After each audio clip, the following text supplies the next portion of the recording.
اپنی جان دے کر، دوسروں کے جان کو لے کر نہیں، اپنی جان دے کر ہمارے جانوں کو بخشا، ہمیں حیات ابدی اس نے عطا فرمایا۔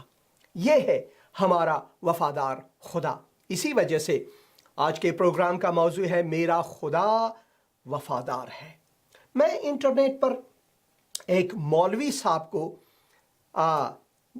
میں نے سنا اور دیکھا یوٹیوب میں کہ وہ کہتے ہیں بے نمازیوں کے بارے میں، ان کا ایک شعر ہے، یہ شعر فارسی میں ہے، اور وہ کہتے ہیں کہ بے نمازی جو ہے وہ کافر ہیں، بے نمازیوں کے سر کو کاٹنا، سر کو قلم کرنا یعنی گردن بری کرنا، یہ ایک عبادت کی صورت ہے، یہ فرض ہے، یعنی وہ لوگ جو نماز نہیں پڑھتے وہ واجب القتل ہے۔ میں چاہتا ہوں کہ آپ ان صاحب کو خود سنیں اور خود اس پر قضاوت کریں۔ آئیے سنتے ہیں اس مولوی صاحب کو۔ یہ فارسی میں ہے اور میں کوشش کروں گا کہ اس کا ترجمہ آپ کے لیے کروں۔ کچھ ترجمہ میں نے کیا مگر مفصل میں چاہتا ہوں اسے آپ کے خدمت میں پیش کروں۔ آئیے سنیں گے اس مولوی صاحب۔ نماز عنوانی شعر میں باشد. بینمازان از گروه انسان نیست، به قول اصحاب او مسلمان نیست. بینماز را خانه یہ کہتے ہیں کہ بے نماز جو ہیں وہ در حقیقت میں انسان ہی نہیں ہے، وہ مسلمان نہیں مگر وہ انسان ہی نہیں ہے۔ اب اگر بے نماز جو ہے، کیونکہ نماز جو ہے وہ ایک اسلامی شریعہ ہے، اگر وہ مسلمان نہیں یہ تو شاید ٹھیک ہو، مگر میں بہت سے مسلمانوں کو جانتا ہوں کہ وہ بھی نماز نہیں پڑھتے مگر وہ مسلمان ہیں۔ مگر یہ صاحب اس سے بڑھ کر کہتے ہیں کہ وہ انسان تک نہیں ہے۔ آئیے سنیں گے۔ آتش بزن قابل بخشش و یا احسان نیست. ان کے گھر کو آگ لگا اور وہ قابل بخشش بھی نہیں ہے، یعنی ان کے گھر کو جلا ڈالیں تو یہ اچھا ہے۔ بینماز مردود رحمان است ہمیش. بے نماز جو ہے وہ مردود رحمان ہے ہمیشہ، چون مطیع حضرت منان نیست. کیونکہ وہ مطیع حضرت منان نہیں ہے۔ روزش را کی بدید از بینماز که او را بر ذات حق ایمان نیست. نہ تو وہ روزہ رکھتے ہیں اور نہ ہی ان کا ایمان جو ہے وہ رحمان پر درست ہے۔ بینمازان چون بدیدی سر میبر. اگر آپ نے کہیں بے نماز کو دیکھا تو آپ پر یہ لازم ہے کہ آپ اس کے سر کو برید کریں یا سر کو کاٹ دیں یا گردن قلم کر دیں۔ خون وی از سوی حق پرسان نیست. اور خون وی از سوی حق پرسان نیست سے مراد ہے کہ جو حق ہے، جو خدا ہے، وہ آپ سے کبھی یہ نہیں پوچھے گا کہ بھائی آپ نے ایک بے نمازی کا سر قلم کیوں کیا۔ یعنی جو خدا یہ لوگ ہمارے سامنے لاتے ہیں یہ جلاد ہے، خونخوار ہے یا خدا ہے؟ خدا ہے کون؟ خدا ہے کون؟ میں نہیں چاہتا اس سے آگے میں اس ویڈیو کو دیکھوں، کیونکہ اس ویڈیو کو دیکھنے میں ہی مجھے واقعی طور پر تکلیف ہوتی ہے۔ اور انسانیت کے ناطے اگر ہم سوچیں تو خداوند ہر روز ہر صبح بہت سے لوگ ہیں ہمارے آس پاس پڑوس میں۔ میرے دو ہمسائے جو ہیں، ایک جو ہے وہ ایتھیسٹ ہیں اور دوسرے جو ہیں وہ ایگناسٹک ہیں، اور میرے پیچھے جو گھر ہے وہ کمبوڈیا سے تعلق رکھنے والی ایک بدھسٹ ہیں، اور میرے گھر کے سامنے جو ہے وہ ایک کیتھولک ہیں، اور ہمارے آس پاس پڑوس میں مسلمان بھی ہیں۔ ایک ہمارے پڑوس میں ہے وہ اردن سے تعلق رکھتے ہیں، وہ مسلمان ہیں۔ اور ہم دیکھتے ہیں کہ اسی محلے میں ہر صبح ہر روز یہ سب خدا کی طرف سے ان کو سانس یا نفس حیات مہیا کی جاتی ہے۔ اگر خدا اتنا پرقہر ہے، خدا دیر قہر ہے۔ خدا کے کلام میں ہم پڑھتے ہیں خدا کے قہر سے ہمیں بچنی ضرور چاہیے، مگر خدا ایسا نہیں جیسا کہ یہ مولوی صاحب فرماتے ہیں کہ بھائی آپ نے کہیں بھی بے نمازی کو دیکھا تو ان کا گردن قلم کریں۔ اس سے مراد یہ ہے کہ جس شہر میں میں رہتا ہوں یہاں لگ بھگ میرے خیال سے 1000 سے کم مسلمان رہتے ہیں۔ اس شہر میں 1,85,000 لوگ بستے ہیں۔ اس سے مراد یہ ہے کہ یہ 1000 لوگ جو ہیں یہ 1,84,000 لوگوں کو بس قتل کر ڈالے، ان کا سر قلم کرے، کیونکہ یہ نماز نہیں پڑھتے۔ اور مجھے یقین ہے ان مسلمانوں میں بھی اکثر نماز نہیں پڑھتے، اور اگر پڑھتے بھی ہیں تو وہ ان کی قضا بھی ہو جاتی ہے۔ تو خدا ہے کون؟ خدا کے مقدس کلام میں ہم پڑھتے ہیں کہ درست ہے کہ خدا نے انسان کو اپنی شبیہ پر جب بنایا تو خدا نے انسان کو اپنی شفقت، رحمت اور محبت سے بنایا، مگر انسان نے بے وفائی کی۔ ہم دیکھتے ہیں کہ خدا نے ایک حکم مقرر کیا تھا کہ اس درخت کے پھل سے نہ کھانا، اور جس دن تو کھائے گا اس دن موت آپ پر طاری ہوگی۔ مگر ہم دیکھتے ہیں کہ خدا نے انسان کو ایک مشین بھی نہیں بنایا، انسان کو قدرت اختیار بخشا ہے کہ ہم اپنے اختیار سے خدا کی عبادت کریں، خدا کی حمد و ثنا کریں۔ یعنی خدا کی جانب سے ہم پر زور نہیں ہے، مگر وہ کہتا ہے کہ میں چاہتا ہوں کہ انسان جو ہے وہ میری عبادت کرے، کیونکہ صرف میں ہی عبادت کے لائق ہوں۔ خدا کے مقدس کلام میں ہم یوں پڑھتے ہیں، اور انہوں نے خداوند خدا کی آواز جو ٹھنڈے وقت باغ میں پھرتا تھا سنی، اور آدم اور اس کی بیوی نے آپ کو خداوند خدا کے حضور سے باغ کے درختوں میں چھپایا۔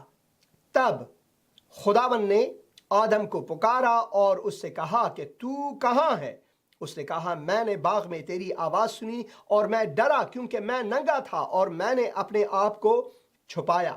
اس نے کہا تجھے کس نے بتایا کہ تو ننگا ہے؟ کیا تو نے اس درخت کا پھل کھایا جس کی بابت میں نے تجھ کو حکم دیا تھا کہ اسے نہ کھانا؟ آدم نے کہا جس عورت کو تو نے میرے ساتھ کیا ہے اس نے مجھے اس درخت کا پھل دیا اور میں نے کھایا۔ تب خداوند نے عورت سے کہا کہ تو نے یہ کیا کیا؟ عورت نے کہا کہ سانپ نے مجھ کو بہکایا تو میں نے کھایا۔ جب انسان نے خدا کے خلاف گناہ کیا، یعنی خدا نے کہا یہ نہ کرنا، جب انسان نے کیا تو انسان جو ہے وہ گناہ میں داخل ہوا، اور اس کے بعد جب خدا نے آدم سے پوچھا، مرد سے پوچھا، تو مرد نے کہا کہ دیکھو خدا صاحب یہ میرا قصور نہیں، جو عورت آپ نے مجھے دیا ہے اس نے مجھے بے وقوف بنایا۔ اور عورت سے جب پوچھتے ہیں کہ دیکھو خدا صاحب جو سانپ آپ نے باغ میں رکھا ہے مجھے اس نے بے وقوف بنایا سو میں نے کھایا۔ گناہ کا نتیجہ ایک دم سے خدا کو تہمت دینا یہاں پر ہے، اور آج تک اسی تہمت میں انسان ہے۔ آج تک ہم اپنی انگلی کو ہمیشہ نہ میں نہیں تو ہے، میں نہیں تو ہے۔ یہ ایک سچی چیز ہے۔ فارسی میں ہم کہتے ہیں کہ جب آپ انگلی دوسروں کی طرف اٹھاتے ہیں تو 3 انگلیاں آپ کی طرف ہیں۔ سب سے پہلے اپنے آپ کو دیکھنا لازمی ہے۔ خداوند یسوع مسیح نے کہا کہ تو اپنے بھائی کی آنکھ میں خس جو ہے وہ تو دیکھتا ہے، مگر اپنے خود کے آنکھ میں جو لکڑی ہے وہ نہیں دیکھتا۔ سب سے پہلے اپنے آپ کی کمی کو کم کر۔ جیسے یہ مولوی صاحب ہیں، وہ سوچتے ہیں کہ وہ سب سے پاکیزہ اور سب سے خدا کے متقی اور سب سے زیادہ خدا کے عابد ہیں، اور وہ کہتے ہیں دوسروں کے جو گردن ہیں وہ بھی کاٹنا لازمی ہے خدا کو خوشنود کرنے کے لیے۔ مگر خداوند جو ہے یہاں پر ہم سے کیا بات کر رہا ہے، خداوند ہم سے کیا مکالمہ کر رہا ہے؟ وہ کہ خدا کے کلام میں ہم پڑھتے ہیں کہ خدا نے آواز دے کر پکارا اور خداوند نے کہا، خداوند نے پکارا کہ تو کہاں ہے اے آدم، تو کہاں ہے؟ وہ آج تک ہم سے یہ پوچھتا ہے کہ تو کہاں ہے اے انسان۔ خداوند یسوع مسیح فرماتے ہیں کہ اے بوجھ سے دبے ہوئے لوگوں، زحمت اٹھانے والے لوگوں، میرے پاس آؤ، میں تمہیں آرام بخشوں گا۔ وہ آج تک پکار رہا ہے۔ وہ گردن کاٹنے کا حکم نہیں دیتا انسانوں کو، کیونکہ وہ محبت کا خدا ہے، وہ خدائے شفقت ہے، خدائے رحمت ہے، خدائے فضل ہے۔ خدا کے مقدس کلام میں ہم پڑھتے ہیں، اور خدا نے سام سے کہا، اس لیے کہ تو نے یہ کیا، سب چوپایوں اور دشتی جانوروں میں ملعون ٹھہرا، تو اپنے پیٹ کے بل چلے گا اور اپنی عمر بھر خاک چاٹے گا، اور میں تیرے اور عورت کے درمیان اور تیری نسل اور عورت کے نسل کے درمیان عداوت ڈالوں گا، وہ تیرے سر کو کچلے گا اور تو اس کی ایڑی پر کاٹے گا۔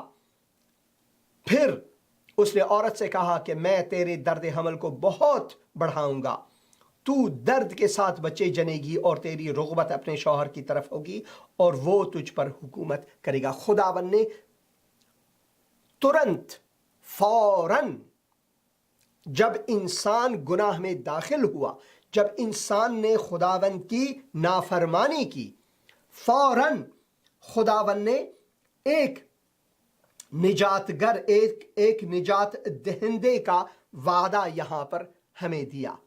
وہ وفادار خداوند ہے۔ انسان سے بے وفائی ہوئی، مگر خداوند کے کلام میں ہم کیا پڑھتے ہیں؟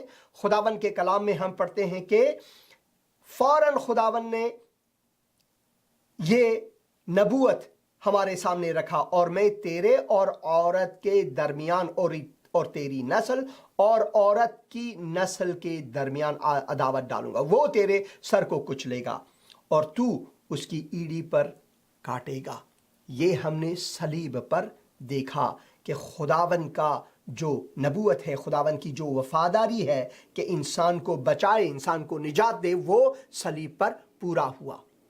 اور شیطان جو ہے اسی پہلے دن سے خدا کے سب سے شرف رکھنے والے، خدا کے سب سے بہترین خلقت انسان کو کچلنے کے لیے، انسان کو ورغلانے کے لیے، انسان کو خدا سے دور کرنے کے لیے اس نے اپنا کام شروع کیا۔ مگر خدا نے ایسا ایک نقشہ بنایا جو کہ شیطان کی سمجھ میں کبھی نہیں آیا۔ شیطان کبھی یہ سوچ بھی نہیں سکتا تھا کہ خداوند خود بصورت انسان، لباس انسانی پہن کر، پوست انسانی اپنے اوپر رکھ کر وہ اس دنیا میں آئے گا ہمیں بچانے کے لیے۔ اسی وجہ سے خدا کے مقدس کلام میں ہم پڑھتے ہیں، وہ دنیا میں تھا اور دنیا اس کے وسیلے سے پیدا ہوئی اور دنیا نے اسے نہ پہچانا۔ وہ اپنے گھر آیا اور اس کے اپنوں نے اسے قبول نہیں کیا، لیکن جتنوں نے اسے قبول کیا اس نے انہیں خدا کے فرزند بننے کا حق بخشا، یعنی انہیں جو اس کے نام پر ایمان لاتے ہیں، وہ نہ خون سے، نہ جسم کی خواہش سے، نہ انسان کے ارادے سے، بلکہ خدا سے پیدا ہوئے۔ اور کلام مجسم ہوا۔ خدا کا جو کلام ہے، خدا کا کلام، وہ خود خدا ہی ہے۔ وہ مجسم ہوا، انسان کی صورت میں اس دنیا میں آیا اور فضل اور سچائی سے معمور ہو کر ہمارے درمیان رہا، اور ہم نے اس کا ایسا جلال دیکھا جیسے باپ کے اکلوتے کا جلال۔ خداوند پر جلال وہ انسانوں کے بیچ میں آیا تاکہ ہمیں اپنے آغوش میں بلائے، تاکہ ہمیں گناہوں کے بوجھ سے بچائے، جہنم سے ہمیں بچائے، اپنے جلال اور اپنے حیات ابدی میں ہمیں ہمیشہ کے لیے لے جائے۔ اور اس کے لیے خداوند ہم سے کیا چاہتا ہے کیا خداون ہم سے یہ چاہتا ہے کہ جیسے مولوی صاحب کہہ رہے تھے؟ آئیے پڑھتے ہیں کہ خداون کا کلام کیا فرماتا ہے۔ کیونکہ خدا نے دنیا سے ایسی محبت رکھی، ایسی محبت رکھی۔ کیسی محبت؟ یوں نہیں کہ چلو جتنوں نے میرے شریعت کے خلاف قدم اٹھایا ہے، میرے شریعت کو پامال کیا ہے اور میرے احکام کو نہیں مانا ہے، ان سب کے گردن کاٹ دو۔ ایسا نہیں، بلکہ کیونکہ خدا نے دنیا سے ایسی محبت رکھی کہ اس نے اپنا اکلوتا بیٹا بخش دیا، یعنی خداوند نے اپنے آپ کو ہمارے بیچ میں لایا۔ اور جب ہم بیٹے کی بات کرتے ہیں تو کوئی فرق نہیں ہے باپ اور بیٹے اور روح القدس میں، ایک خدا ہے۔ اور ہم دیکھتے ہیں کہ تثلیث کا دوسرا شخصیت بیٹا جو ہے، خدا کا کلام جو ہے، وہ مجسم ہوا اور وہ ہمارے بیچ آیا۔ اور ہم یہاں پر پڑھتے ہیں کہ خدا کی محبت جو دنیا سے ایسی محبت رکھی کہ اس نے اپنا اکلوتا بیٹا بخش دیا، تاکہ جو کوئی اس پر ایمان لائے وہ ہلاک نہ ہو، ان کا گردن نہ کٹے، بلکہ ہمیشہ کی زندگی پائے۔ خداوند ہمیں ہمیشہ کی زندگی دینے کے لیے آیا، نہ کہ ہمارے سروں کو کاٹنے کے لیے۔ کیونکہ خدا نے بیٹے کو دنیا میں اس لیے نہیں بھیجا کہ دنیا پر سزا کا حکم کرے، بلکہ اس لیے کہ دنیا اس کے وسیلے سے کیا نجات پائے، اس کے وسیلے سے نجات پائے۔ خدا نے کسی اور انسان کو نہیں بھیجا، کہ نبیوں کو ضرور بھیجا کہ انسانوں کی رہنمائی کے لیے۔ یہ خدا کے مقدس کلام میں اور عبرانیوں کے پہلے باب میں ہم پڑھتے ہیں کہ قدیم زمانے میں خدا نے انبیاء کی وساطت سے ہمارے اجداد سے باتیں کی، مگر اس زمانہ آخر میں خداوند نے اپنے اکلوتے بیٹے کو جو کہ اس کا کاملاً شکل ہے، خداوند نے اسے ہمارے بیچ میں بھیجا۔ وہ مظہر ذات الہی ہے، یسوع مسیح وہ مظہر ذات الہی۔ مظہر ذات الہی سے مراد ہے وہ الہی ہے، جو خدا ہی ہے، جو ظہور کیا انسانوں کے بیچ میں۔ مظہر ذات الہی، وہ خدا نے اسے ہمارے بیچ میں بھیجا۔ اور لکھا ہے کیونکہ خدا نے بیٹے کو دنیا میں اس لیے نہیں بھیجا کہ دنیا پر سزا کا حکم کرے، بلکہ اس لیے کہ دنیا اس کے وسیلے سے کیا نجات پائے، سر نہ کٹے، ان کا نجات پائے جو اس پر ایمان لاتے ہیں۔ اب یہاں پر حکم ہے، جو اس پر ایمان لاتا ہے اس پر سزا کا حکم نہیں ہوتا۔ جو اس پر ایمان نہیں لاتا اس پر سزا کا حکم ہو چکا ہے، یعنی خدا نے انہیں جنت کی طرف دعوت دیا ہے، حیات ابدی کی طرف دعوت دیا ہے۔ خدا نے اپنے بیٹے کو بھیجا تاکہ وہ قربان ہو، فدا ہو، خون بہائے، آزادی ہو۔ مگر ایک ایسا بھی انسان ہوتا ہے، ایسے بھی لوگ ہوتے ہیں کہ بھائی کہتے ہیں میں اس آزادی کو ٹھکراتا ہوں، میں نہیں جانا چاہتا۔ اب خدا ڈنڈے کی زور سے ہمیں جنت نہیں لے جاتا۔ اگر ہم جنت نہیں جاتے تو ایک اور جگہ ہے جہنم، تو ہم وہاں جاتے ہیں، اور خدا نہیں چاہتا کہ ہم وہاں جائیں۔ خدا چاہتا ہے کہ ہم اس کے جلال میں ایک دن اپنا قدم رکھیں، ابدی زندگی اس کے ساتھ گزاریں۔ اسی وجہ سے جو اس پر ایمان لاتا ہے اس پر سزا کا حکم نہیں ہوتا۔ جو اس پر ایمان نہیں لاتا وہ اس پر سزا کا حکم ہو چکا، اس لیے کہ وہ خدا کے اکلوتے بیٹے کے نام پر ایمان نہیں لایا۔ یعنی خدا نے ہمیں زندگی ابدی بخشا، لینے والے ہم ہیں، دینے والا وہ ہے۔ اگر ہم لیتے ہیں تو یہ ہمارا ہوتا ہے، اگر ہم نہیں لیتے یہ ہمارا نہیں ہوتا۔ مگر اس دنیا میں جب تک ہم ہیں خداوند ہمارے سروں کو کاٹنے کا حکم نہیں دیتا، جیسے کہ یہ مولوی صاحب کہتے ہیں بے نمازیوں کے بارے میں۔ خدا کا مقدس کلام واضح ہے، خداوند وفادار خداوند ہے۔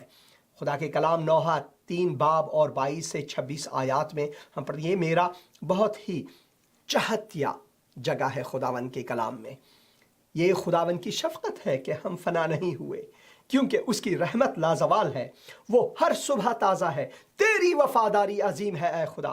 میری جان نے کہا میرا مخرج ہے وہ خداون ہے، اس لیے میری امید اسی سے ہے۔ خداون ان پر مہربان ہے جو اس کے منتظر ہیں، اس جان پر جو اس کی طالب ہے۔ یہ خوب ہے کہ آدمی امیدوار رہے اور خاموشی سے خداون کی نجات کا انتظار کرے۔ خداون کی انتظار کا نجات، یہ ہمیں چاہیے، نہ کہ کسی کے پیچھے پڑنا کہ بھائی اس نے نماز نہیں پڑھا، اس کا سر کٹنا چاہیے، اس کے گھر کو جلانا چاہیے، جیسے کہ اس مولوی صاحب نے کہا۔ اور خداون کے کلام میں ہم پڑھتے ہیں، اے خداون آسمان میں تیری شفقت ہے، تیری وفاداری افلاک تک بلند ہے، تیری صداقت خدا کے پہاڑوں کی مانند ہے، اور تیرے احکام نہایت عمیق ہیں۔ اے خداون تو انسان اور حیوان دونوں کو محفوظ رکھتا ہے، نہ کہ ان کا سر کاٹتا، محفوظ رکھتا ہے۔ اے خداون تیری شفقت کیا ہی بیش قیمت ہے۔ بنی آدم تیرے بازوؤں کے سائے میں پناہ لیتے ہیں، وہ تیرے گھر کی نعمتوں سے خوب آسودہ ہوں گے۔ تو ان کو اپنی خوشنودی کے دریا میں سے پلائے گا، کیونکہ زندگی کا چشمہ تیرے پاس ہے، تیرے نور کی بدولت ہم روشنی دیکھتے ہیں۔ اور خداوند یسوع مسیح نے کیا کہا؟ میں اس دنیا کا نور ہوں، جو میرے پیچھے ہو لے، جو مجھ پر ایمان لائے، وہ کبھی تاریکی میں نہ بھٹکے گا۔ یہ ہے ہمارا خدا۔ اور مولوی صاحب نے کیا کہا؟ کہا کہ جو بے نمازی ہیں ان کے گھر کو جلا دو، ان کے سر کاٹ دو، اور حق تعالیٰ کی طرف سے آپ کو بالکل کچھ بھی نہیں سننے کو ملے گا کہ کیوں ایسا کیا۔ عزیز دوستو، خداون شفیق خداون ہے، وہ مہربان خداون ہے، وہ چاہتا ہے کہ ہم خداون کی وفاداری کو قبول کریں، جو اس نے ہمیں عطیہ دیا ہوا ہے زندگی کا، وہ ہم قبول کریں۔ ایسے لوگوں کی نہ سنیں جو کہ اپنے آپ کو بہت مقدس مانتے ہیں اور دوسروں کو وہ ناپاک مانتے ہیں، اور یہاں تک کہ ان کے گھروں کو جلانے کی بات کرتے ہیں، کیونکہ خداون جو ہے وہ محبت کا خدا ہے۔ خدا کے کلام میں ہم پڑھتے ہیں، جس نے محبت نہیں کیا، جس نے محبت نہیں رکھا، اس نے خدا کو ہرگز جانا ہی نہیں، کیونکہ خدا محبت ہے۔ اے خداون تو ہمیں توفیق عطا فرما تاکہ ہم تیرے کلام کو اپنے دلوں میں جگہ دے۔ اے خداون تو ان لوگوں کو بخش دے، ان لوگوں کو عقل و حکمت عطا فرما جو کہ اپنے آپ کو قاضی مانتے ہیں اس دنیا میں، اپنے آپ کو پاک و مقدس مانتے ہیں، حالانکہ سب نے گناہ کیا ہے اور خدا کے جلال سے محروم ہے۔ اے خداون تو ان پر رحم کر، خداون یسوع مسیح کے مقدس اور مبارک نام سے، آمین۔ خداون آپ کے ساتھ ہو، خداون کی رفاقت آپ کے ساتھ ہو، اور آئندہ پروگراموں میں میں کوشش کروں گا کہ پھر ہمارے جو عظیم خداون ہے اس کے بارے میں آپ کے لیے ایک پروگرام بناؤں کہ ہم کتنے وفادار اور عظیم خدا کے عابد ہیں۔